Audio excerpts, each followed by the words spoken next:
Attachment. മനുഷ്യൻ അവനവനെ തന്നെ ചെറിയൊരു വൃത്തത്തിനുള്ളിൽ പിടിച്ച് ബന്ധിക്കുന്ന അവസ്ഥ. അതിനപ്പുറം ഒരു ജീവിതമില്ല. സുഖമായാലും ദുഃഖമായാലും ആ ഒരു വൃത്തത്തിൽ തന്നെ. ചില വ്യക്തികളിലോ ചില സ്ഥലത്തോ മാത്രം പിടിച്ചു നിർത്തി വളരാൻ വിടാതെ കെട്ടിയിടുന്ന ആ ഒരു അവസ്ഥയുണ്ടല്ലോ, അതാണ് അറ്റാച്ച്മെൻറ്റ്. താൽക്കാലികമായി അതൊരു കംഫർട്ട് സോണായിരിക്കും. നമ്മുടെ ജീവിതം ഒന്നോ രണ്ടോ വ്യക്തികളിലോ സാഹചര്യങ്ങളിലോ തളച്ചിടുമ്പോൾ അവിടെ ദുഃഖവും ആരംഭിക്കുന്നു. അവരുടെ ജീവിതം വളരെ ഹ്രസ്വമായിരിക്കും.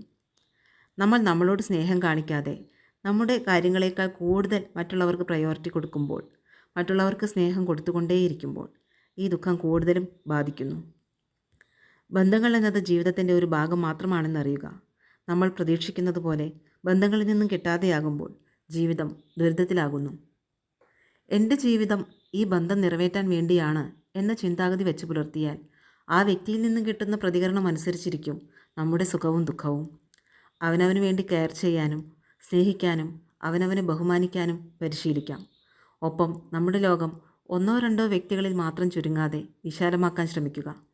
മറ്റൊരാളുടെ സഹായമില്ലാതെ അവനവൻ്റെ ജീവിതത്തിൽ സ്വയം ചെയ്യാവുന്ന അവനവൻ്റേതായ കുറേ കാര്യങ്ങൾ, സന്തോഷങ്ങൾ കണ്ടെത്തി പ്രാക്ടീസ് ചെയ്യുക.